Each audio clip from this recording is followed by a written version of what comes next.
પોલીસથી ડરવું નહીં, પણ પોલીસને સમજવું જરૂરી છે।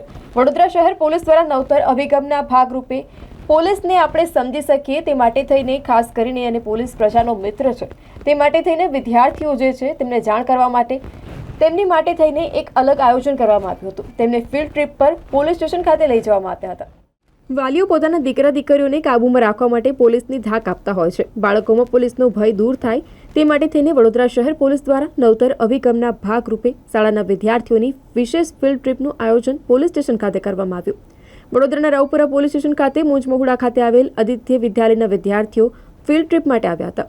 જે પોલીસ સ્ટેશનની શું કાર્ય પદ્ધતિ હોય છે, પોલીસ સ્ટેશનમાં કેટલા વિભાગો હોય છે, કયા વિભાગો કેવી રીતે કામ કરે છે, તેમજ કેટલા પ્રકારના વોરંટ હોય છે, ડિજિટલ યુગમાં સાયબર ક્રાઇમથી ચેતવવા માટે શું પગલાં લેવા જોઈએ, સાયબર ક્રાઇમનો ટોલ ફ્રી નંબરની જાણકારી આપવામાં આવી વિદ્યાર્થીઓને આપવામાં આવી હતી, જેથી તેઓ પોલીસ સ્ટેશનની કાર્ય પદ્ધતિ સમજી શકે તેમજ પોલીસ પ્રજાનો મિત્ર છે તે ભાવની સાથે પોતાનામાંથી પોલીસનો ડર દૂર કરી શકે, તો સાથે જ ભવિષ્યમાં જાણકારીના માધ્યમથી ગુનાહિત પ્રવૃત્તિને અટકાવવા તેમજ અવાજ ઉઠાવવા માટે કામ લાગી શકે।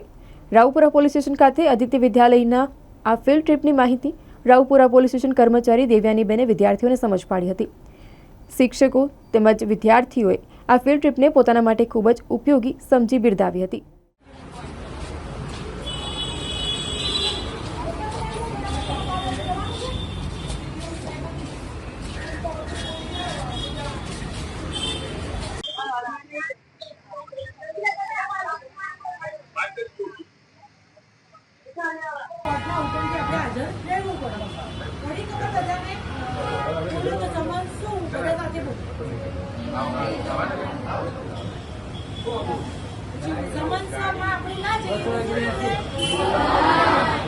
કોર્ટ આપણને પહેલી વખત બોલાવે છે અને આ સમન્સમાં આપણે હાજર નથી રહેતા તો શું નીકળે?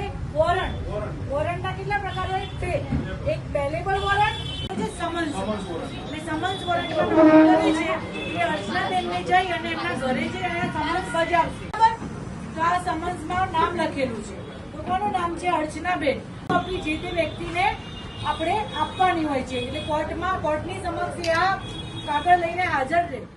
આજે અમે આદિત્ય વિદ્યાલય મુંજમહુડા વિશ્વામિત્રીથી રાવપુરા પોલીસ સ્ટેશન છોકરાઓને લઈને આવ્યા છે અને પોલીસ પ્રત્યેનો જે ભય છે, ડર છે એ દૂર કરવા માટે અમે અહીં પોલીસ સ્ટેશનની ફિલ્ડ ટ્રીપ કરાવી છે અને એના અંદર એ લોકોને સમન્વય પત્રક શું હોય, વોરંટનું શું હોય કે કઈ પ્રકારના બે વોરંટ આવે એ બતાવ્યું, પછી પીઆઈની ઓફિસ બતાવી, સર્વેલિયન્સ રૂમ દેખાડ્યો, પછી એની સાથે સાથે એકાઉન્ટ ખાતાનું દેખાડ્યું અને બીજા પોલીસના કયા કયા ખાતા આવે શું હોય એ બધું શીખવાડવામાં આવ્યું। એટલે છોકરાઓને આગળ જતાં પોલીસ માટેનો જે ડર છે એ નીકળે અને આગળ એ લોકોને પોલીસ ખાતામાં અલગ અલગ અધિકારીઓ હોય, અલગ અલગ પદ હોય, અલગ અલગ ઓફિસર હોય એના વિશે સમજ મળી, હેડ કોન્સ્ટેબલ વિશે, ક્રાઇમ બ્રાન્ચ વિશે બી સમજ મળી કે પોલીસ સ્ટેશનમાં દરેક પોલીસમાં ક્રાઇમ બ્રાન્ચના ઓફિસર હોય જ છે કે જે રીતે કોઈ બી ઓનલાઈન ફ્રોડ થયું હોય તો આપણે કયા નંબર પર ફોન કરવો એ બધું જ છોકરાઓને શીખવાડવામાં આવ્યું છે અને એનો નંબર બી કહેવામાં આવ્યો છે છોકરાઓને